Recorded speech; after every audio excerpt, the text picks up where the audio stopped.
지난 시간에 갈라디아서를 살펴봤고요. 오늘은 이제 우리가 다시 사도행전 19장으로 돌아가도록 하겠습니다.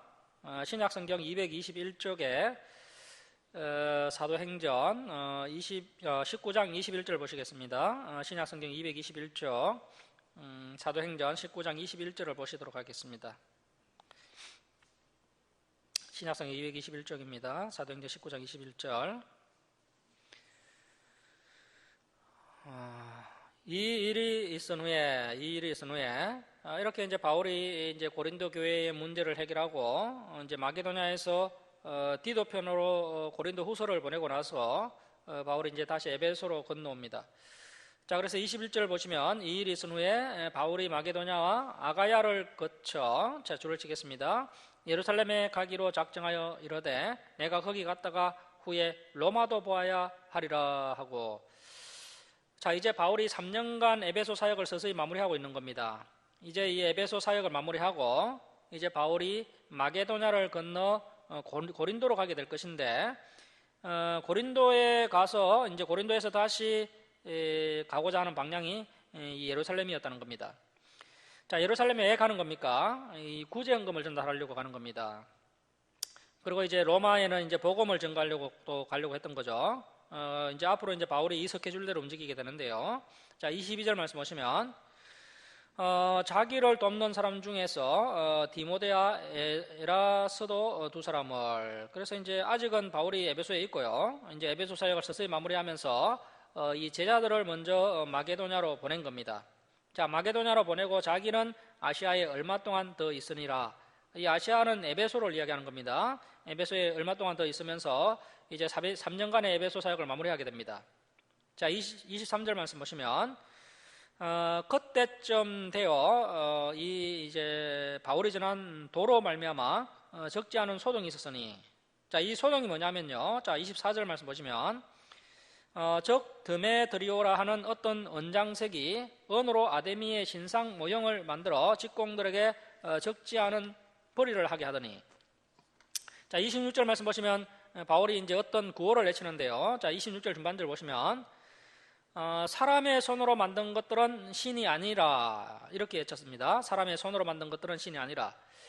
그래서 이제 에베소뿐 아니라 아시아 전체에 영향을 주고 있었던 그 아르테미스 신전의 그 아데미 여신을 무너뜨리기 위해서 바울이 이러한 단순한 구호를 바울이 외쳤던 건데요. 바울이 이렇게 이제 구호를 외치면서 전도를 하니까, 자, 27절 말씀 보십시오. 그 신상을 만드는 사람들이 아주 우습게 되었습니다. 자, 27절 보시면 우리의 영업이 천하여질 위험이 있을 뿐 아니라 큰 여신 아데미의 신전도 무시당하게 되고 온 아시아와 천하가 이해하는 그 아데미의 위험도 그래서 이 바울 때문에 떨어질까 하노라 하더라. 그들이 이 말을 듣고 분노가 가득하여 외쳐 이르되 크다 에베소 사람의 아데미여 하니. 자, 그래서 29절 보시면 온 시내가 요란하여 바울과 같이 다니는 그 바울의 동력자 마게도냐 사람 가이오와 아리스다고를 붙들어 일제히 연극장으로 달려 들어가는지라. 자, 3절 보시면 바울이 이제 가이오와 아리스다고가 붙잡혀서 이제 연극장 안으로 끌려 들어가는 것을 보고요. 가만히 있을 수가 없죠. 노리는 것은 이제 자신이기 때문에 이제 바울이 이제 그 무리들 가운데 들어가려고 하는 겁니다. 그때 제자들이 바울 선생님 지금 들어가시면 죽습니다 하면서 바울을 끝까지 그 연극장으로 들어가지 못하도록 말립니다. 자, 32절 보시면 이제 사람들이 모였는데요. 사람들이 애쳐 어떤 이는 이런 말을 어떤 이는 저런 말을 하니 모인 무리가 분란하여 태반이나 어찌하여 모였는지 알지 못하더라. 자, 그래서 이제 PPT 화면 한번 보시면 저 그림이 이제 아데미 여신인데요. 에베소에만 아데미 여신을 섬겼던 것은 아니고요. 당시 여러 도시에서 이 아데미 여신을 섬겼습니다. 고린도에서도 아데미 여신을 섬겼고, 그리고 이제 에베소에 아르테미스 신전이 있기 때문에 이 아데미 여신을 가장 앙상하게 섬겼던 도시가 바로 에베소였습니다. 그리고 다음 PPT 보시면요. 방금 우리가 이제 본문을 통해서 확인했던 그 에베소의 연극장인데요. 에베소 그 연극장인데 현재도 이렇게 보존되어 있는 것을 볼 수가 있습니다. 자, 그리고 이제 35절 보십시오. 35절. 서기장이 무리를 진정시키고 이르되 에베소 사람들아 에베소시가 큰 아데미아 제우스, 이 제우스는 헬라의 대표적인 신이죠. 제우스에게서 내려온 우상의 신전지기가 된 줄을 누가 알지 못하겠느냐. 자, 우리 19장 36절에서 38절까지 우리 함께 읽겠습니다. 36절 38절 시작. 이 일이 그렇지 않다 할 수 없으니 너희가 가만히 있어서 무엇이든지 경솔히 아니하여 하리라. 신전의 물건을 도둑질하지도 아니하였고 우리 여신을 비방하지도 아니한 이 사람들을 너희가 붙잡았으니 만일 데메드리오와 그와 함께 있는 직공들이 누구에게 고발할 것이 있으면 재판날도 있고 총독들도 있으니 피차 고소할 것이요. 그래서 피차 정식으로 고소해라. 자, 그리고 이제 40절 보시면요. 40절. 오늘 아무 까닭도 없는 이 일에 우리가 소요사건으로 책망받을 위험이 있고, 그래서 이제 로마 정부로부터 책망받을 위험이 있고, 우리는 이 불법 집회에 관하여 보고할 자료가 없다 하고 이에 그 모임을 흩어지게 하니라. 자, 그래서 이제 상당히 지혜로운 서기장이죠. 이렇게 이제 지혜로운 서기장으로 인해서 이 불법 집회가 무산이 되고요, 이 바울의 동력자들이 풀려나게 됩니다. 자, 이제 20장 1절 보시면 바울이 이제 내가 에베소를 떠날 때가 되었구나라고 이제 마음을 먹게 됩니다. 자, 1절 보시면 소요가 그침에 바울은 제자들을 불러 건한 후에 작별을 하고 떠나 마게도냐로 가니라. 자, 2절 보시면 그 지방으로 다녀가며 여러 말로 제자들에게 건하고, 바울이 이제 개척한 여러 교회들이 마게도냐 지역에 있었는데요. 그 마게도냐 교회들을 바울이 이제 쭉 둘러봅니다. 자, 이제 바울 사도가 드디어 이제 에베소 사역을 마무리하고 이제 마게도냐를 거쳐서 헬라에 이르러, 이 헬라는 이제 넓은 지역을 포함하는 것이고요. 사실은 이제 헬라 지역의 고린도로 간 겁니다. 고린도로. 자, 3절. 거기서 석 달 동안, 줄을 칩니다. 거기서 석 달 동안. 자, 바울이 이제 고린도에서 3개월 동안 머물렀다는 겁니다. 3개월 동안 머물면서 이제 했던 가장 중요한 사역이 두 가지가 있었는데요. 첫 번째는 이때 이제 고린도 교회의 문제를 완전히 척결합니다. 그리고 두 번째는 이때 이제 로마서를 기록합니다. 자, 그래서 이제 거기 석 달 동안 줄 치시고 여기에다가 이제 고린도 교회 문제 척결, 로마서 기록이라고 적습니다. 고린도 교회 문제 척결, 로마서 기록. 고린도 교회 문제를 척결하고 로마서를 기록합니다. 그리고 여기에다가 이제 로마서로 가세요라고 적습니다. 로마서로 가세요. 자, 이제 로마서로 가도록 하겠습니다. 신약 239쪽 로마서로 가도록 하겠습니다. 로마서는요, 베베라는 여집사가 로마 교회에 전달한 바울의 서신입니다. 오늘은 로마서 7장까지만 보도록 하겠는데요. 로마서는 아주 중요한 성경책입니다. 로마서는 갈라디아서 함께 보면 좋은 성경책입니다. 로마서는 다른 성경책에 비해서 오늘날 설교자들이 많이 살펴보고 있는 책이죠. 하지만 또 가장 많이 가잉 해석되고 있는 대표적인 성경책입니다. 가잉 해석되고 있기 때문에 이 로마서를 성도들이 어렵게 생각하는데요. 사실은 그렇게 어렵지 않습니다. 베베라는 여집사가 로마서를 이 로마 교회에 들고 가서 로마 교회 온 성도들 앞에서 이 편지 전체를 읽어주고요. 몇 가지 질문을 받고 간단하게 설명해 주는 정도이지, 이 로마서가 신학을 전공하고 수준 높은 신학자가 되어야 이해할 수 있는 그런 어려운 성경책이 아니라는 겁니다. 자, 그런데 이제 이 로마서가 어렵게 느껴지는 이유는요, 이제 처음으로 이 로마서에는 서간 문체와 논문체가 함께 섞여 있습니다. 그래서 이제 우리가 나중에 보게 될 그 에베소서라든지 골로새서 같은 책은요, 논문체로 되어 있습니다. 논문체로. 바울이 굉장히 심혈을 기울여서 교회론과 그리스도론을 논문 형식으로 기록한 성경책들입니다. 그래서 이제 바울 서신 중에 가장 수준 높은 바울 서신의 꽃이라 할 수 있는 책이 에베소서 골로새서인데요.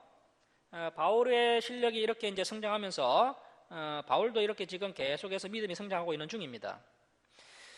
그래서 현재 이 로마서가 어렵게 느껴지는 것은요, 서간문과 논문의 중간체로 기록되었기 때문에 조금 어렵게 느껴질 수가 있다는 겁니다. 이 로마서는 교리서신입니다. 교리서신. 그래서 논리적으로 정리가 잘 되어 있습니다. 바울의 사역이 무르익었을 때, 어느 정도 이제 수준에 도달했을 때, 다시 말하면 이제 바울의 사역이 이제 중간 지점에 와 있을 때 이 로마서를 기록했습니다. 바울이 본격적으로 하나님께 쓰임받은 시점이 우리가 이제 앞에서 보았듯이요, 바울이 사울이라고 불려지다가 바울이라고 부르게 되는 그 시점이 이제 1차 전도 여행 때인데요. 1차 전도 여행 때인데 그때로부터 지금까지 이제 약 10년 동안 바울이 이렇게 달려온 겁니다. 그리고 나서 또 이 로마서를 쓴 시점부터 이제 10년 정도 더 달려가고 결국에는 마지막에 이제 바울이 참수형을 당해서 순교하게 되는데요. 자, 1차 전도 여행과 바울의 순교 중간 지점에서 기록했던 성경책이 바로 이 로마서입니다. 이 로마서 하면요, 이신덕이죠. 이신덕이라고 하기도 하고 이신칭이라고 하기도 하는데요. 예수님을 믿음으로 말미암아 얻게 된다. 믿음으로 말미암아 구원받는다. 이 믿음에 대한 이야기를 이 갈라디아서와 마찬가지로 하고 있는 대표적인 성경책입니다. 이 로마서는 복음의 진수요, 복음의 핵심을 논하고 있습니다. 복음은 사실 신구약 전체가 다 복음이라고 할 수 있고요. 하지만 그 복음 중에 복음은 신약의 복음서고요. 또 그 복음을 논리적으로 잘 정리해 주고 있는 성경책이 이 로마서입니다. 이 로마서야말로 복음의 진수요, 복음의 핵심을 논하고 있는 성경책이 되겠습니다. 자, 이 바울이 이제 로마서를 쓰게 된 목적은 크게 두 가지 정도인데요. 첫 번째는 바울이 이제 앞으로 이 로마를 방문할 계획이 있기 때문에 방문하기 전에 로마서를 먼저 보내놓으면 로마에 갔을 때 이제 좀 더 효과적으로 복음을 전가할 수 있겠다, 이러한 생각이 들었던 것 같습니다. 그래서 이제 미리 이제 성도들이 이 복음을 좀 예습하라고 예습 차원에서 이제 미리 이제 로마서를 보냈던 겁니다. 그리고 두 번째는 바울이 이제 로마에 가려고 여러 차례 애를 썼는데요, 번번이 길이 막혔습니다. 그래서 이번에도 과연 로마에 갈 수 있을지 없을지 확신이 서지 않았습니다. 그래서 바울은 자신은 비록 로마에 못 가더라도 이 수준 높은 복음은 로마에 가야 된다라는 그런 의도를 가지고 이 로마서를 쓸 수 있다는 겁니다. 그래서 이제 로마서를 쓰게 된 이유를 이렇게 두 가지로 볼 수 있고요. 자, 이제 로마서 1장으로 가겠습니다. 로마서 1장 1절부터 17절까지, 1장 1절부터 17절까지가 로마서의 도입 부분입니다. 로마서의 도입부는요, 바울 자신을 소개하고 이 로마서를 쓰게 된 동기, 그리고 로마서의 주제 등을 이 도입부에 기록해 놓았습니다. 자, 그래서 이제 도입부 제일 마지막 1장 17절에 로마서의 주제가 나옵니다. 자, 1장 17절 말씀 보시면요, 17절입니다. 복음에는 하나님의 의가 나타나서 믿음으로 믿음에 이르게 하나니 기록된 바, 이 기록된 바는 구약 성경을 이야기합니다. 그래서 이제 하박국서 2장 4절 말씀을 인용하는데요, 바울이 하박국서 2장 4절을 인용해서 우리 기독교의 기초 교리를 이야기하고 있습니다. 자, 보시면 오직 의인은 믿음으로 말미암아 살리라 함과 같으니라. 자, 여기에 로마서의 주제라고 적습니다. 로마서의 주제. 자, 그래서 로마서의 가장 핵심 주제는 바로 1장 17절입니다. 오직 의인은 믿음으로 말미암아 살리라. 이것이 로마서의 주제고요. 이 소리가 로마서에서 가장 크게 울려 퍼지고 있습니다. 자, 여러분, 우리가 이 믿음에 대해서 한번 생각해 볼 필요가 있는데요. 제가 이제 하박국서 제2장 4절에서 말씀드린 적이 있습니다. 하박국 2장 4절에 나오는 그 믿음이라는 히브리어가 에무나인데요, 에무나. 이 에무나에서 파생된 또 헬라어가 비스티스입니다. 그래서 믿음이라는 히브리어는 에무나고 헬라어는 비스티스입니다. 그러니까 이제 에무나와 비스티스의 그 뜻은요, 수상적이고 관념적인 믿음이 아니고요, 매우 구체적인 믿음을 이야기하고 있습니다. 똑같은 단어인 이 에무나를 많은 본문에서는 충성됨, 신실함, 진실함, 이렇게 이제 번역하고 있습니다. 그래서 이제 신실과 진실로 대다수 번역하고 있습니다. 자, 그래서 우리가 믿는다고 하면서 뭐 신실하지 않는다든지, 진실하지 않는다든지, 또 순종이 없다든지, 약속을 지키지 않는다면 그것은 어린아이 같은 믿음이거나 또는 아무것도 아닌 믿음일 수 있다는 겁니다. 자, 그리고 이제 로마서 1장 17절에 오직 의인은 믿음으로 이렇게 되어 있죠. 오직 의인은 믿음으로. 그런데 하박국서 2장 4절에 보시면요, 이 오직이라는 단어가 없습니다. 하박국서 2장 4절에는 의인은 그의 믿음으로 말미암아 살리라, 의인은 그의 믿음으로 말미암아 살리라, 오직이라는 단어가 없습니다. 그래서 여기서 오직 의인은이라는 헬라어는요, 데디카이오서인데요, 데디카이오서. 이 데를 오직으로 번역했습니다. 이 데오라는 헬라어가 신약 성경에 약 400회가 사용되었는데 사실은 오직이라고 번역하면 안 되고요. 그러나 그리고 더욱 이렇게 번역하는 것이 맞습니다. 그런데 여기에만 오직이라고 번역하고 있습니다. 그리고 이제 성경 어디에도요 오직 믿음이라는 그런 표현은 없습니다. 그냥 믿음입니다. 자, 그래서 이러한 영향이 어디서 왔는지 이제 성경학자들이 추론을 해보니까요. 루터가 이제 종교개혁할 때, 종교개혁 시에 솔라 피데, 오직 믿음이죠. 오직 믿음, 솔라 스크립추라, 오직 성경, 솔라 그리티아, 오직 은혜. 그래서 이 세 가지 고를 외쳤는데요. 솔라 피데, 솔라 스크립투라, 솔라 그리티아, 이렇게 세 가지 고를 외쳤는데, 그래서 오직 믿음은 루터의 영향력이 이제 성경 번역에도 이렇게 영향을 미친 겁니다. 자, 그래서 오늘날 교회가요, 이 오직 믿음이라는 이 대목 때문에요, 뭐 그냥 행위는 필요 없고 오직 추상적인 믿음만 있으면 구원받을 수 있다라고 오해를 하게 된 겁니다. 이 오직 믿음이라는 도구마에 갇혀서 우리 성도들의 삶에 거룩이 없어졌다는 겁니다. 자, 그래서 이 믿음으로 구원받는 것은 맞지만 그 믿음은 반드시 성경적인 믿음이어야 하고 그 믿음은 신실하고 충성되며 진실한 믿음이어야 한다는 것을 우리가 명심하고 이 본문을 살펴봐야 됩니다. 자, 이제 18절부터 32절까지 이방인들의 타락상을 다루고 있습니다. 자, 여기서 이제 바울은 자신이 그동안 목격했던 이방인들의 타락상을 이 로마 교회 성도들에게 소개하고 있는데요. 자, 그런데 이방인들에게 이 구약 성경이 있습니까? 이 율법을 배운 적이 있나요? 이 복음을 들은 적이 있습니까? 그런데 바울이 이야기하기를요, 수많은 이방인들, 그 율법과는 관계없는, 그 복음과는 관계없는 수많은 이방인들을 만나봤는데 그들 중에는 하나님을 알고 있는 사람들이 꽤 있었다는 겁니다. 자, 이것이 무슨 이야기냐 하면 칼빈도 했던 이야기인데요. 칼빈은 이것을 이제 진리의 씨앗이라고 이야기했습니다. 율법과 복음이 주어지기 전이라 할지라도 그 사람의 양심이나 또 이 자연 만물을 통해서 하나님의 존재를 깨달을 수 있다는 겁니다. 이 양심이나 자연을 통해서 다시 말하면 이 일반 계시를 통해서 사람들이 하나님의 존재를 깨달을 수 있다는 겁니다. 자, 그 이야기를 지금 바울이 하는 것인데요. 자, 20절 보십시오. 20절 끝에 보시면 그가 만드신 만물에 분명히 보여 알려졌나니, 그래서 일반 계시를 이야기하는 겁니다. 일반 계시. 그러므로 그들이 핑계하지 못할지니라. 자, 21절. 하나님을 알되 많은 이방인들이 자연 만물을 통해서 또는 양심의 법을 통해서 어렴풋이 하나님을 인식하고 있었다는 겁니다. 자, 계속 보시면 하나님을 알되 하나님을 영화롭게도 아니하며 감사하지도 아니하고 오히려 그 생각이 허망하여지며 미련한 마음이 어두워졌나니 스스로 지혜 있다 하나 어리석게 되어 썩어지지 아니하는 하나님의 영광을 썩어질 사람과 새와 짐승과 기어다니는 동물 모양의 우상으로 바꿨느니라. 자, 바울이 이야기하는 것은요, 이방인들이 일반 계시를 통해서 하나님을 인식했지만 하나님을 영화롭게도 아니하고 감사하지도 아니했다는 겁니다. 자, 하나님을 영화롭게도 아니하고 감사하지도 아니하니까 이 하나님께서 이방인들을 어떻게 하십니까? 자, 24절 말씀 보십시오. 자, 그러므로 하나님께서 줄을 칩니다. 그들을 마음의 정욕대로 더러움에 내버려 두사 그들의 몸을 서로 욕되게 하게 하셨으니. 자, 그리고 이제 26절 보시면 26절.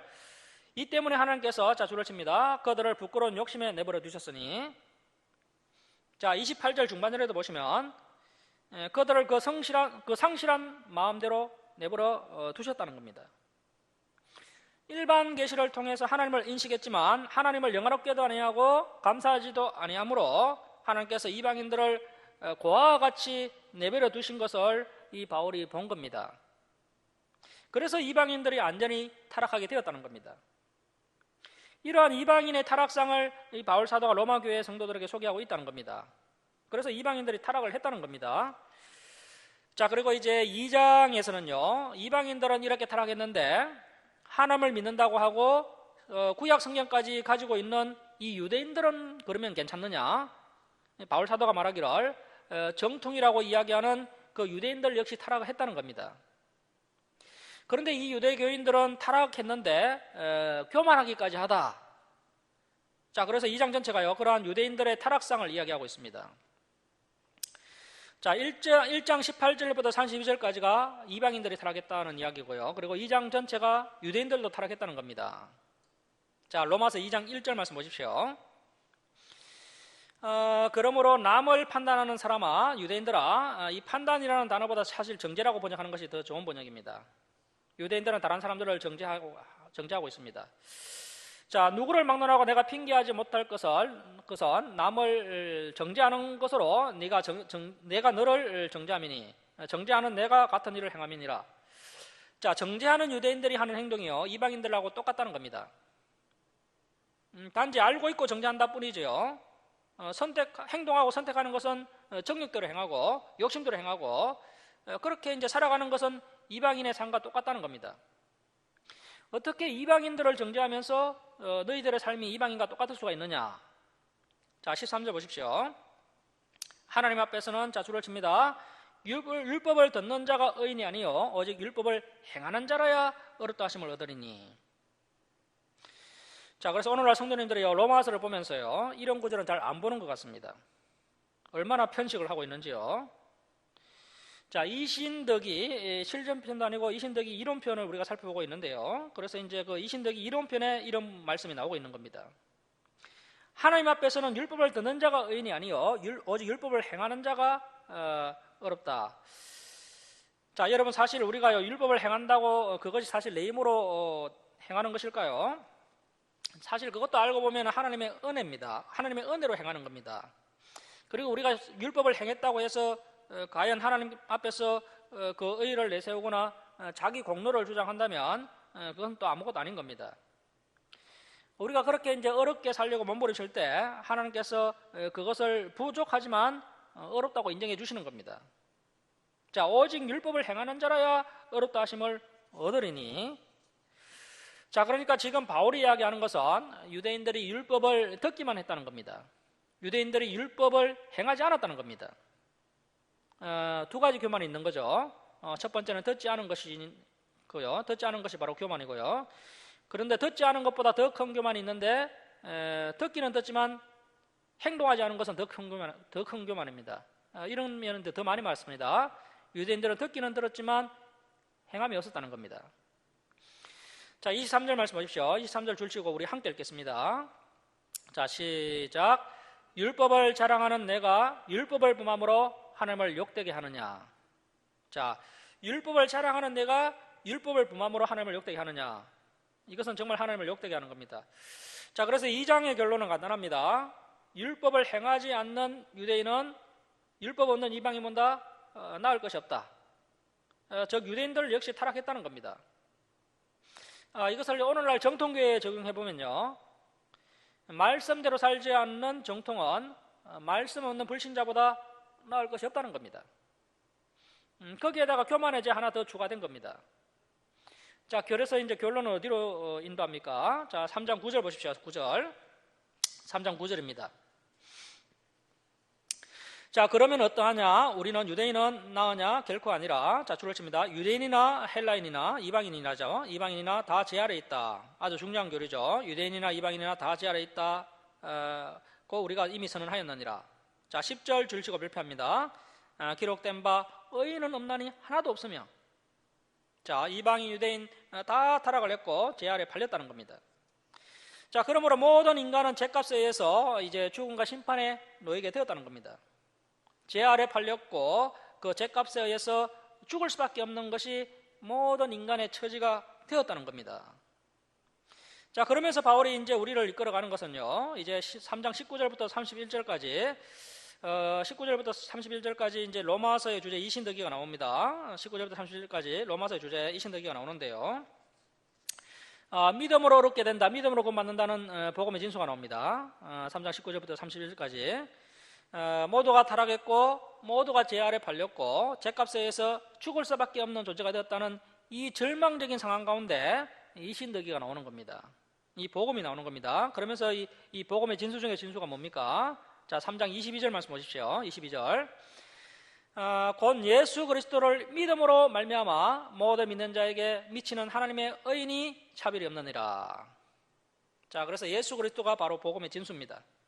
예수 그리스도를 믿음으로 말미암아 모든 믿는 자에게는 믿는 자에게 미치는 하나님의 의인데요. 예수 그리스도를 믿음으로 말미암아 모든 믿는 자에게 미치는 하나님의 의인데 유대인이나 이방인에게 차별이 없는 복음이라는 겁니다. 자, 그러면서 이제 예수 그리스도를 믿는 것이 무엇인지 그 믿음을 풀어서 이제 23절, 24절에서 소개하고 있습니다.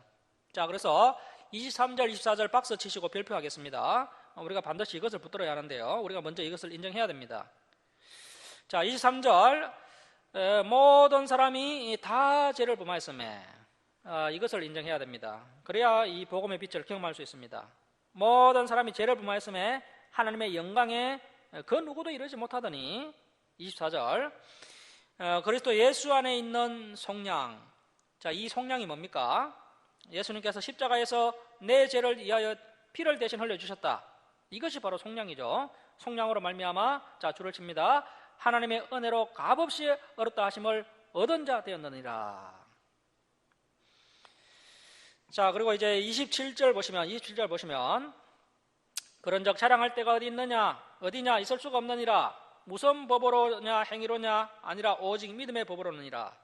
그러므로 사람이 얻었다 하심을 얻는 것은 율법의 행위에 있지 않고 믿음으로 되는 줄 우리가 인정하노라. 자, 그래서 어렵다 하심을 얻는 것, 즉 이제 죄 아래에 팔려서 죽을 수밖에 없는 존재가 이제 어렵다 하심을 얻고 구원을 얻게 되는 것은 예수님을 믿음으로 가능하다는 겁니다.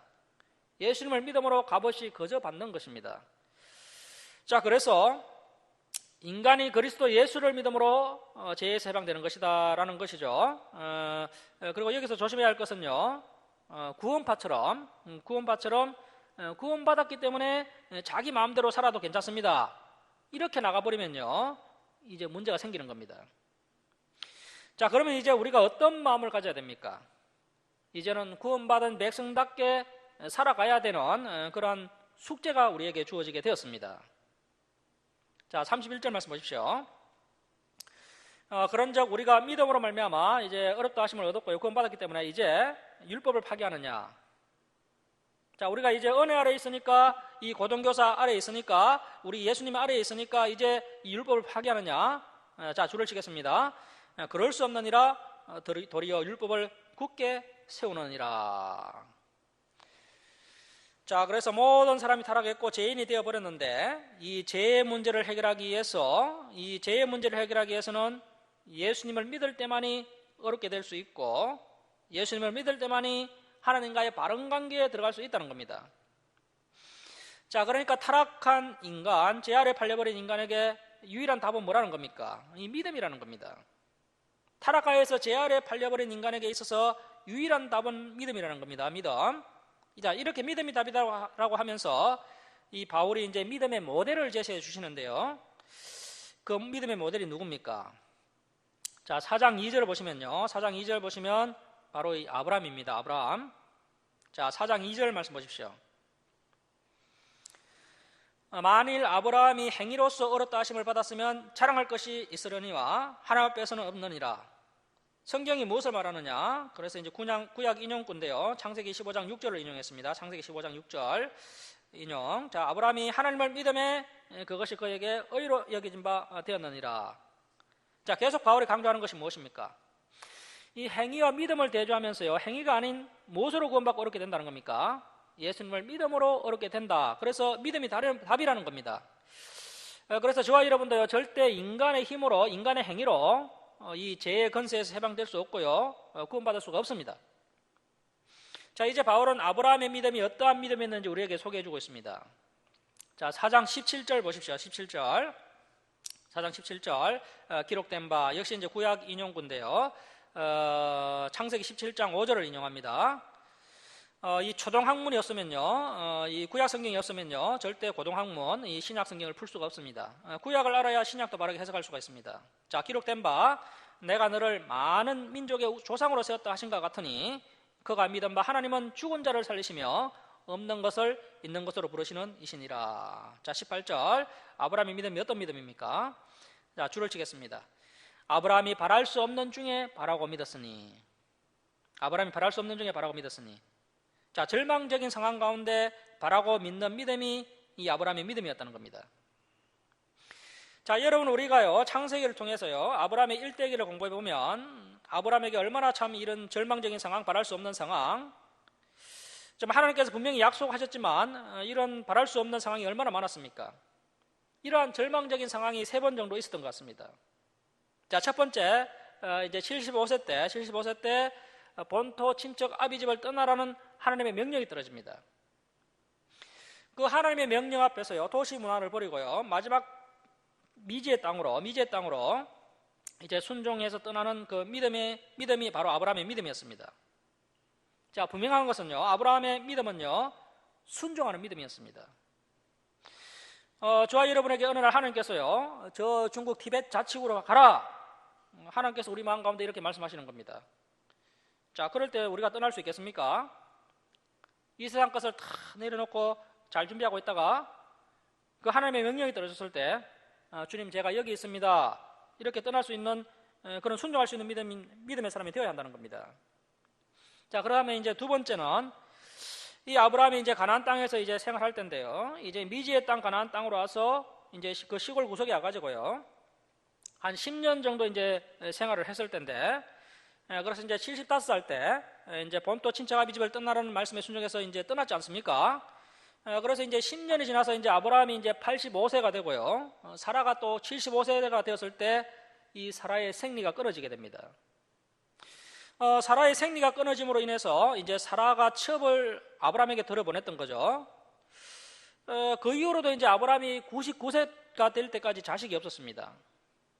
분명히 하나님께서 75세 때 너로 큰 민족을 이루겠다라고 약속하셨지만 99세까지, 그러니까 24년 동안이나 아브라함이 기다렸지만 이 아들이 한 명도 없는 겁니다. 하지만 이 아브라함은요, 믿음이 가끔 흔들리기도 했지만 24년 동안 인내하는 그런 믿음의 사람이었습니다. 자, 그 다음에 아브라함의 절망적인 세 번째 상황이 있었죠. 하나님의 기적적인 도우심으로 드디어 25년 만에 100세 때에 이제 아들 이삭을 낳게 됩니다. 그런데 어느 날 하나님께서요, 이삭이 한 10대 후반쯤 되었을 때 어느 날 하나님께서 그 독자 이삭을 모리아산에 번제로 바치라고 말씀하십니다. 자, 여러분, 이때 뭐 충분히 대들 수 있는 상황이지 않겠습니까? 하나님, 이것이 말이 됩니까? 하나님께서 이것을 약속하셨기 때문에 제가 이것을 믿고 순종하여 떠난 것이고, 제가 25년을 기다려서 겨우 이 아들 한 명을 낳았습니다. 자, 그런데 그 아들을 하나님께서 지금 번제로 바치라고요, 이렇게 얼마든지 반항할 수 있는 상황이죠. 그런데 이때 아브라함이 어떻게 합니까? 자, 우리 한번 찾아보도록 하겠습니다. 우리 창세기 22장으로 갑니다. 자, 구약성경 28쪽에 창세기 22장으로 갑니다. 구약성경 28쪽에 창세기 22장 1절 말씀 보시겠습니다.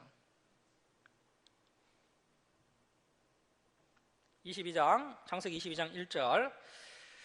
그일 후에 하나님이 아브라함을 시험하시려고, 자, 그래서 하나님의 테스트가 있다는 겁니다. 저와 여러분은 욕심이 있어서요, 마귀의 유혹에 넘어가면 안 됩니다. 우리의 인생 가운데 두 가지 종류의 시험이 있는데요, 첫 번째는 마귀의 유혹적인 시험이 있습니다. 그 유혹적 마귀의 시험은 내가 욕심을 부려서 만나게 되는 시험입니다. 그러한 시험은 우리가 당하면 안 됩니다. 자, 그리고 두 번째는 하나님의 테스트적 시험이 있다는 겁니다. 이 하나님의 테스트적 시험은 누구나 다 겪게 되는 시험인데요, 그 테스트적 시험을 우리가 잘 쳐야 됩니다. 자, 지금 아브라함의 나이가요, 한 117세나 118세 정도 되었습니다. 이 가나안 땅에서 40년 정도 이제 생활을 했습니다. 그래서 저와 여러분도 뭐 내가 이제 이 정도 살아왔으니까 하나님의 시험이 더 이상 없겠지, 결코 그렇지 않습니다. 하나님의 시험이 있다는 겁니다. 자, 그를 부르시되 아브라함아 하시니 그가 이르되 내가 여기 있나이다.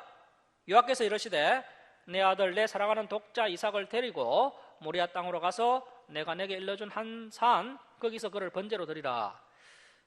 불태워 버리라는 거죠. 불태워 바치라는 거죠.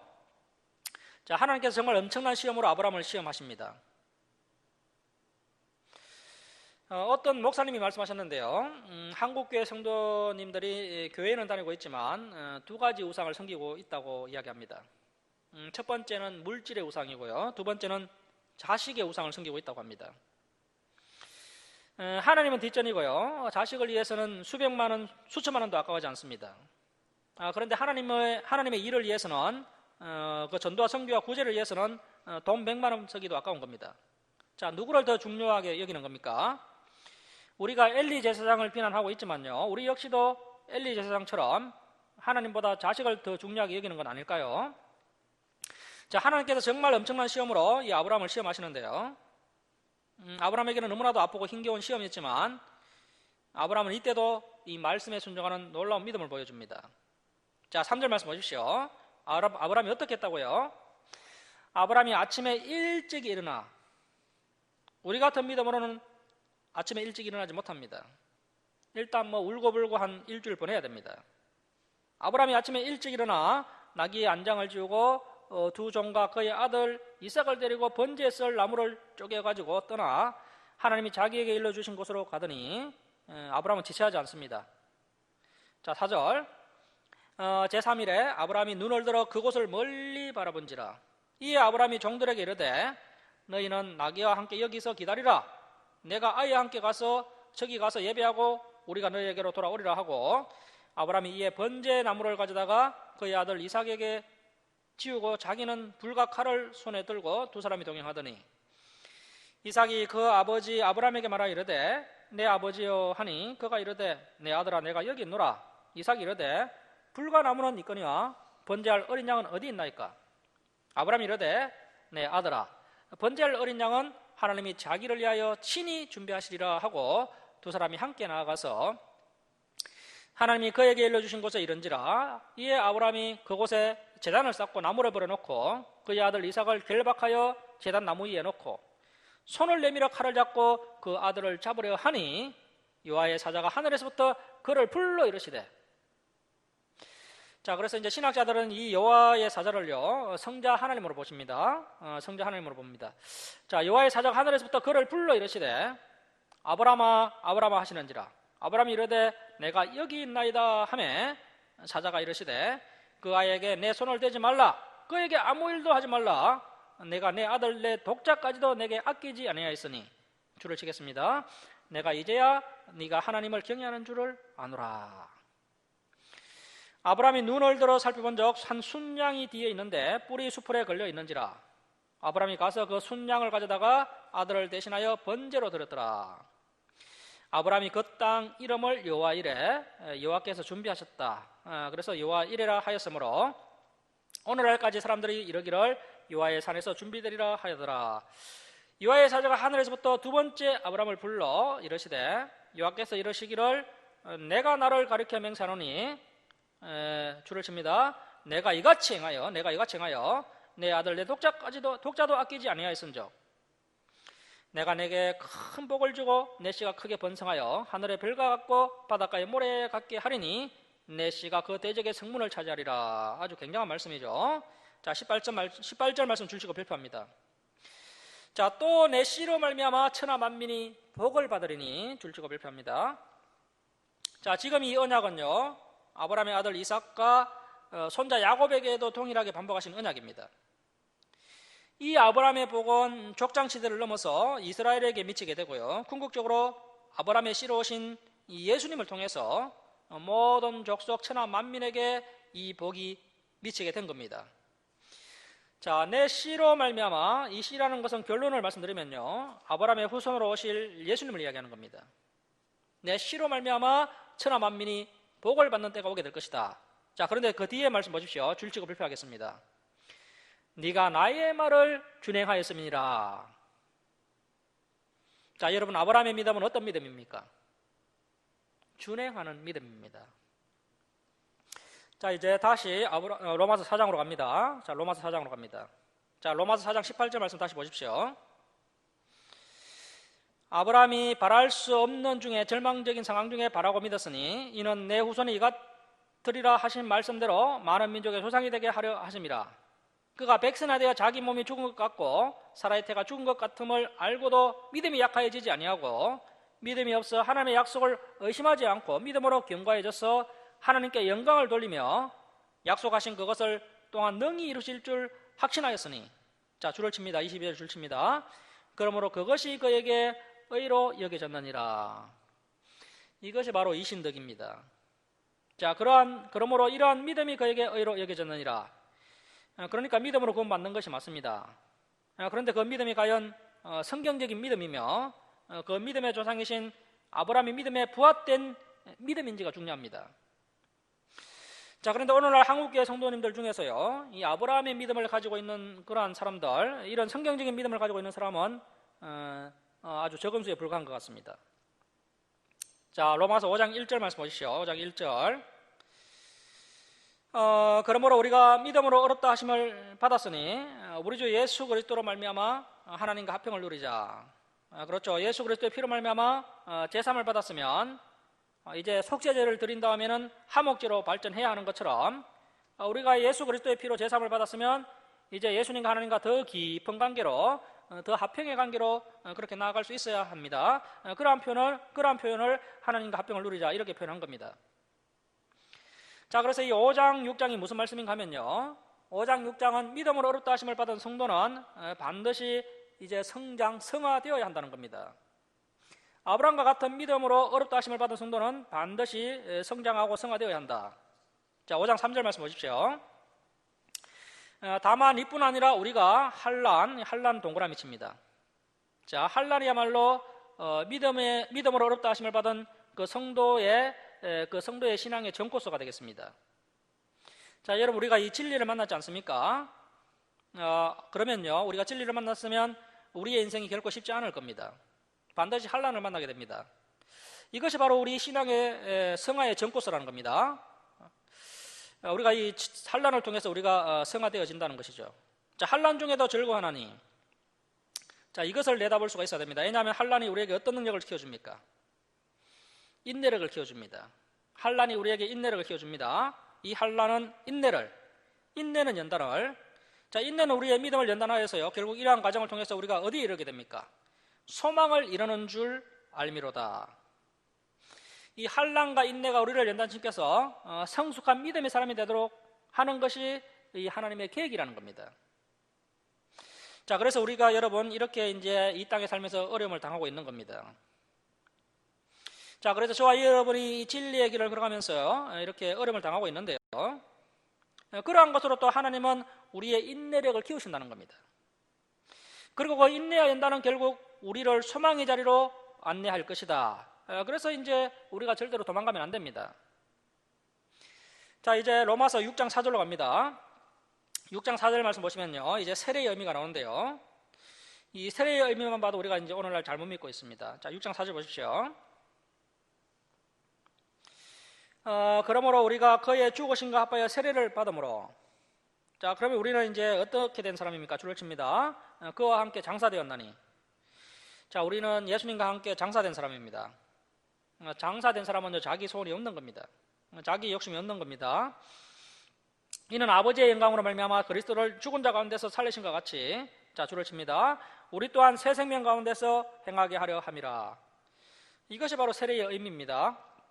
자, 세례가 뭡니까? 그리스도와 함께 장사가 되고 이제 남은 인생 그리스도와 함께 다시 살아가는 겁니다. 자, 6절 말씀 보십시오. 우리가 알거니와 우리의 옛사람이 예수와 함께 십자가에 못 박힌 것은 죄의 몸이 죽어 다시는 우리가 죄에게 종노를 하지 아니하려 함이니, 바로 이것이야말로 세례 교인이 지향해야 될 삶의 자세라는 겁니다. 자, 11절 말씀 보십시오. 이와 같이 너희도 너희 자신을 죄에 대하여는 죽은 자요. 그래서 우리는 이제 죄에 대하여 죽은 자입니다. 그리스도 예수 안에서 하나님께 대하여 살아있는 자로 여길지어다. 그러므로 너희는, 줄을 칩니다, 제가 너희 죽을 몸을 지배하지 못하게 하여 몸의 사욕에, 그 몸의 사사로운 욕망과 욕심이 어떻게 하라고요? 순종하지 말고. 이것이 바로 믿음으로 구원받은 이후에 우리 성도들이 나아가야 될 그 신앙의 방향입니다. 그런데 오늘날 우리들의 모습은 어떠합니까? 자, 15절 말씀 보십시오. 15절 보시면, 그런 적 어찌하리요? 우리가 법 아래 있지 아니하고, 자, 줄치고 발표합니다. 은혜 아래 있으니 죄를 지으리요? 그럴 수 없느니라. 오늘날 많은 성도들이 죄를 용서해 주시는 예수님의 은혜 아래 있기 때문에, 우리는 고정교사 아래 있기 때문에 죄를 지어도 별 문제 없다라고 생각합니다. 이것은요, 바로 오늘날 교회 안에 이 새로운 영지주의가 들어온 겁니다. 구원파 교리가 들어온 겁니다. 바울은 은혜 아래 있으니 죄를 지으려 그럴 수 없다는 겁니다. 나중에 빌립보서 3장 18절에도 보면요, 성도가 죄를 짓는 것은 십자가의 연수로 행하는 것이다 라고 이야기합니다. 그렇게 죄를 짓는 것은 다시 예수님을 십자가에 못 박는 것이라는 겁니다. 자, 19절 끝에 보십시오. 19절 끝에 이제는 너희 지체를 육체를 의에게 종으로 내주어. 이제 우리는 의의 종입니다. 줄을 칩니다. 어디에 이르라고요? 거룩함에 이르라. 줄을 칩니다. 거룩함에 이르라. 이것이 바로 율법의 요구입니다. 여러분, 구약 율법에 중심된 성경책이 레위기죠. 그 레위기의 주제가 뭡니까? 너희는 거룩하라. 나 여호와 하나님이 거룩하기 때문에 너희도 거룩하라. 거룩이 레위기의 키워드인데요, 이것이 또 바로 율법의 요구입니다. 자, 결국은 우리가 예수 그리스도의 피로 말미암아 이제 구원의 은혜를 받았으니 이제 그 율법을 온전히 이루어 드릴 수 있는 믿음의 사람으로 나아가야 한다는 겁니다. 자, 그래서 거룩함에 이르라. 자, 이 표현은 나중에도 이제 계속 나옵니다. 자, 그래서 여러분, 우리가 믿음으로 구원받았다면요, 이제 그 믿음이 성장해야 됩니다. 그래서 반드시 이제 거룩함에 이르러야 한다는 겁니다. 이것이 구약의 말씀이고 이것이 신약의 말씀이기도 합니다. 자, 그리고 이제 7장은요, 언제에 대한 말씀인데요. 7장은 언제에 대한 말씀인데, 자, 7장 7절 말씀 보십시오. 7장 7절. 7장 7절 보시면, 그런즉 우리가 무슨 말을 하리요? 율법이 죄냐? 그럴 수 없느니라. 자, 오늘날 율법이 잘못되었다고 이야기하는 경우가 있는데요, 여러분, 율법은 하나님께서 주신 말씀입니다. 하나님은 알파와 오메가 되시고요, 하나님은 변치 않으시는 분이시고요, 신실하고 참되신 분입니다. 그분이 과거에 이 말하셨고 2000년 후에 저 말하실 분이 아니십니다. 하나님은 항상 똑같으신 분입니다. 사람이 변화무쌍해서 그렇지요, 하나님은 변함이 없으십니다. 자, 여러분, 이 절대로 율법은 악한 법이 아닙니다. 이 율법도 복음입니다. 하나님의 말씀입니다. 자, 7절 말씀 다시 보십시오. 언제에 대한 말씀인데요, 우리가 무슨 말을 하리요? 율법이 죄냐? 그럴 수 없느니라. 자, 줄을 치겠습니다. 율법으로 말미암지 않고는 내가 죄를 알지 못하였으니, 줄을 칩니다. 율법으로 말미암지 않고는 내가 죄를 알지 못하였으니, 곧 율법이 탐내지 말라. 자, 여러분, 이 탐내지 말라는 율법이 피할 리가 있겠습니까? 탐내지 말라 하지 아니하였더라면 내가 탐심을 알지 못하였으리라. 자, 여러분, 예수님께서 산상수훈에서 여자를 보고 업력을 품는 자마다 가늠한 자다라고 이야기하지 않으셨다면요, 이 업력을 누가 죄라고 생각할 수 있겠습니까? 하나님의 말씀이 죄다라고 하시기 때문에 내가 정말 죄인이구나, 내가 정말 못된 사람이구나 라는 것을 깨닫게 되는 것이죠. 만약에 율법에서 십계명에서 탐심이 죄다라고 말씀하지 않으셨다면요, 인간은 탐심이 뭐가 죄야? 탐심 자체가 뭐가 잘못이야? 충분히 그럴 수 있지, 이렇게 타협을 해버린다는 겁니다. 그런데 율법에서는 분명하게 애누리 없이 탐심 자체가 죄라고 이야기하고 있습니다. 자, 그래서 율법의 중요한 첫 번째 역할이 뭡니까? 이 죄를 깨닫도록 하는 역할을 합니다. 죄를 깨닫도록 하는 역할, 앞에서도 율법의 역할 하나 나왔었죠. 죄를 깨닫도록 해서 예수님께로 안내하는 초등교사 역할을 한다. 그것과 비슷한 이야기입니다. 자, 그래서 첫 번째 역할은 앞에서도 우리가 배웠던 것처럼 죄를 깨닫도록 하는 역할이 율법의 역할입니다. 우리가 이 구약 성경을 공부하면요, 내가 죄인임을 철저하게 깨닫게 되고 심판주 하나님을 경외하면서 예수님을 의지하게 됩니다. 자, 그 다음에 이제 로마서 7장 10절 보십시오. 10절, 로마서 7장 10절. 생명에 이르게 할 그 계명이 율법이 내게 대하여 도리어 사망에 이르게 하는 것이 되었도다. 자, 11절 별표합니다. 별표하시고 11절 별표하고요. 이 죄가 바로 언제인데요, 태어날 때부터 우리 속에 있는 못된 성질, 타락한 본성, 아담에게 물려받은 언제를 이야기하는 겁니다. 자, 여러분, 사람은 죄를 지었기 때문에 죄인이 아닙니다. 죄인이기 때문에 죄를 짓는 겁니다. 이제 그 나이 어린 그 서너 살 된 어린아이를 한번 보시면요, 얼마나 욕심이 많은지를 우리가 볼 수가 있습니다. 인간의 3대 탐심이 있는데요, 무엇이 되겠다, 무엇을 하겠다, 무엇을 가지겠답니다. 이 어린아이에게는요, 무엇을 가지겠다는 욕심이 굉장히 강합니다. 아이들이 좋은 것을 보면요, 그것을 내가 가지겠다고 막 때를 씁니다. 이것은 뭐 누가 가르쳐 주지 않았는데도요, 이 아이들에게 그렇게 못된 성질이 나오는 겁니다. 왜 그렇습니까? 죄인이기 때문에 그렇습니다. 태어날 때부터 우리 내면에 이런 못된 성질을 언제를 가지고 태어난 겁니다. 자, 그런데 오늘날 이 지성인들이 어떻게 이야기합니까? 이 뉴에이지 사상에서 물든 사람들이 어떻게 이야기합니까? 이 뉴에이지 사상을 물려받은 변질된 복음을 가르치는 목회자들이 어떻게 가르치고 있습니까? 인간 내면에 가능성이 있다고 이야기합니다. 무슨 가능성이 있겠습니까? 인간의 내면에는 이렇게 언제가 있는데 절대 인간 내면에는 가능성이 없습니다. 자, 11절 언제가 기회를 타서 계명으로 말미암아 나를 속이고 그것으로 율법으로 나를 죽였는지라. 자, 그래서 바울이 이야기하는 것은요, 율법은 원래 생명과 평강의 법입니다. 그런데 우리 속에 있는 이 언제가 이 선하디 선한 율법 앞에 반발해서 사람들을 죽음으로 몰고 갔다는 겁니다. 예를 들면요, 아주 올곧은 남편이요, 부인에게요, 이것 해라 저것 해라 이야기하면요, 분명히 그 남편이 이야기하는 것이 다 맞는 이야기거든요. 그런데 그 부인의 마음 가운데 이 언제가 있어서요, 어떤 심리가 있습니까? 다 맞는 이야기지만 반발 심리가 생겨서 부인이 더 하기 싫어하는 것과 같은 그런 사람의 못된 성질, 타락한 본성, 언제가 있다는 겁니다. 자, 그래서 이제 바울이 지금 이야기하는 것은요, 이 구약 율법의 문제가 아니라 무엇이 문제라는 겁니까? 이 사람 마음 가운데 도사리고 있는, 마음에 도사리고 있는 이 언제가 문제라는 겁니다. 자, 이제 12절 말씀 보시면 더 분명합니다. 자, 1호 보건대, 자, 줄을 칩니다. 율법은 거룩하고 계명도, 이 계명도 역시 율법입니다. 계명도 율법도 계명도 율법도 다 같은 말입니다. 자, 계명도 거룩하고 어려우며 선하도다. 그래서 율법은 거룩하고 어렵고 선하다는 겁니다. 자, 그래서 다시 한번 우리에게 분명한 이 바운더리가 정해져야 됩니다. 율법도 하나님께서 주신 말씀이고요, 율법도 복음이라는 생각으로 우리가 빨리 바뀌어야 이 신약 성경이 바르게 해석되기 시작합니다.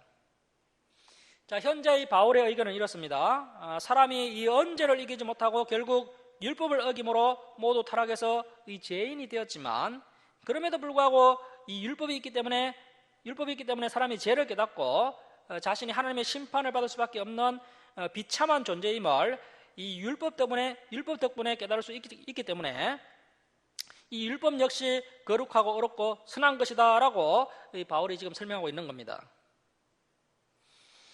자, 그리고 이제 14절부터 25절 말씀은요, 구원받은 성도의 내적 갈등인데요, 14절부터 25절은 구원받은 성도의 내적 갈등입니다.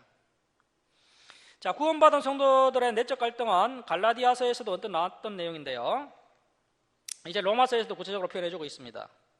자, 믿음에 대한 이야기를 하면 이 이야기를 하지 않을 수가 없습니다.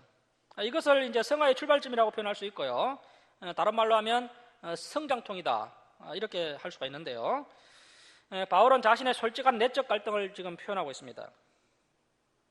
자, 여러분, 우리가 믿음으로 구원받았으면요, 우리 안에 있는 이 죄성이 완전히 사라질까요? 언제가 완전히 사라지는 겁니까?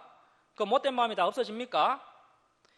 자, 법적으로는 우리가 어떻게 됩니까? 법적으로는 분명히 이 죄로부터 해방되었지만 실제로는 우리가 죽을 때까지 이 언제와의 싸움이 계속된다는 겁니다. 자, 그래서 지금 바울은 구원받은 이후에 이제 성장 승화의 단계로 나아가면서 바울이 자신이 경험하게 되었던 그 치열한 그 죄와의 싸움을 솔직하게 기록하고 있다는 겁니다. 자, 그래서 성화의 초기 단계에 성장통이 있었다는 겁니다. 자, 14절 말씀 보십시오. 줄을 치겠습니다. 우리가 율법은 신령한 줄 알거니와 나는 육신에 속하여 죄 언제 아래 팔렸도다. 내가 행하는 것을 내가 알지 못하노니 꼭 우리 모습 같죠? 내 행동을 내 자신이 도저히 이해할 수가 없습니다. 곧 내가 언하는 것, 이 언하는 것은 율법을 지키며 살고 싶다는 겁니다.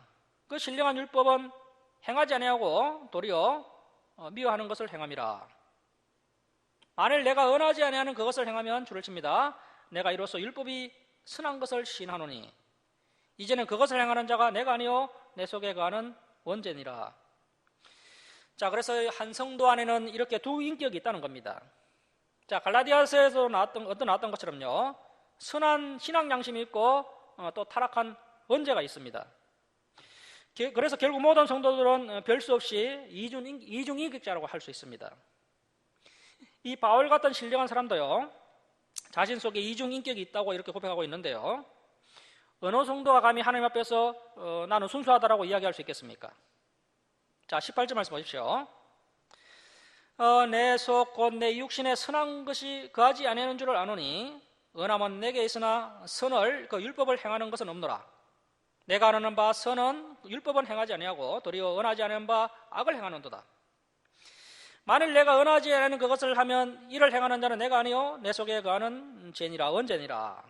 그러므로 내가 한 법을 깨달았노니 곧 선을 율법을 행하기 언하는 나에게, 자 분명히 나는 율법을 행하기를 언한다는 겁니다. 율법을 행하기를 언하는 나에게 악이 이 언제가 함께 있는 것이로다. 자, 대단한 자기 성찰이죠. 자, 여러분 왜 이렇게 위대한 신학자가 나오게 된 겁니까? 이렇게 자기 내면을 들여다보는 이런 모습이 바울에게 있었기 때문에요, 위대한 신학자가 나온 겁니다. 오늘날 마귀가 이것을 알기 때문에요, 사람들로 하여금 생각을 하지 못하게 합니다. 뭐 스마트폰, 인터넷, TV 온갖 것을 가지고요, 사람들에게 뭐 생각하지 마라, 오직 세속화된 시대 정신만 흡수해라, 이렇게 하면서 자기 성찰을 하지 못하도록 하는 겁니다. 이 진리가 더욱더 깊이 들어가야 하는데 더 깊이 들어가지 못하도록 이렇게 막는 겁니다. 자, 바울이 자기 성찰을 하는데요, 자기 속에 두 가지 모습을 본 겁니다. 자기 속에 율법, 이 선을 행하고 싶은 그런 자신이 있고요, 또 악을 행하고 싶은 그런 언제가 자신의 속에 있다는 것을 바울이 본 겁니다. 자, 22절 말씀 보십시오. 내 속사람으로는 하나님의 법을 즐거워하되, 자, 분명히 하나님의 말씀을 즐거워한다는 겁니다. 자, 23절. 내 지체 속에서 다른 법이 내 마음의 법과 싸워 내 지체 속에 있는 이 죄의 법으로 나를 사로잡는 것을 보는도다. 자, 바울의 내면에는 나라는 존재와 언제라는 존재가 치열하게 싸움을 벌이고 있는데, 번번이 나라는 존재가 이 언제라는 존재에게 지고 있다는 것을 발견하게 됩니다. 그래서 이제 바울이 탄식을 하는 거죠. 자, 24절 말씀 보십시오. 오호라 나는 공고한 사람이로다. 이 공고한이 탈라이 포로소라는 헬라어인데요, 비참한이라는 뜻입니다. 오호라 나는 비참한 사람이로다. 이 사망의 몸에서 누가 나를 건져내랴. 자, 그러면서 이제 바울이 놀라운 고백을 합니다. 자, 25절 줄치고 발표합니다. 우리 주 예수 그리스도로 말미암아 하나님께 감사하리로다. 줄치고 발표합니다. 참 믿음의 사람들만 고백할 수 있는 고백입니다. 바울이 이러한 성화의 과정을 통과하면서, 성화의 초기 과정을 통과하면서 치열한 내적 갈등과 죄와의 치열한 싸움으로 매우 고통스러워하면서도 이렇게 안도의 한숨을 내쉴 수 있는 것은, 자, 바울의 이러한 죄를 누가 다 짊어지고 갔습니까? 예수님께서 이 모든 죄를 짊어지고 가셨기 때문에 죄와의 싸움 가운데 번번이 패배하고 있지만 낙심하지 않고 우리 주 예수 그리스도로 말미암아 하나님께 감사리로다. 이 낙심의 고백으로 끝나지 않고 그 예수님 덕분에 감사의 고백으로 바뀔 수 있었다는 겁니다. 자, 우리가 이 7장을 통해서 율법의 두 가지 역할을 공부했습니다. 첫 번째, 죄를 깨닫도록 하는 역할, 그리고 두 번째, 성화의 기본기를 닦도록 하는 역할, 이 두 가지 역할이 있다는 겁니다. 죄를 깨닫도록 하는 역할, 두 번째 성화의 기본기를 닦도록 하는 역할. 자, 그래서 이 구약 율법이 죄를 깨닫도록 해서 예수님께로 안내해주는 초동교사 역할을 할 뿐 아니라, 본문의 바울이 율법으로 죄를 깨닫고 분별하고 그 율법 덕분에 깊은 성찰을 하고 그로 인해서 자신의 언제와의 그 치열한 싸움을 벌였던 것처럼 이 율법이 성도의 성화를 크게 돕는 역할을 한다는 겁니다. 자, 그래서 이 구약의 율법이란 중요한 두 가지 역할을 하고 있기 때문에 우리가 반드시 구약 율법도 잘 챙겨야 됩니다. 자, 그래서 칼빈이 이야기하기를요, 율법은 성화의 채찍으로 여전히 유효하다, 이렇게 이야기했습니다. 오늘은 여기까지 하고 이제 다음 주일에 로마서 8장부터 보도록 하겠습니다. 자, 기도하겠습니다.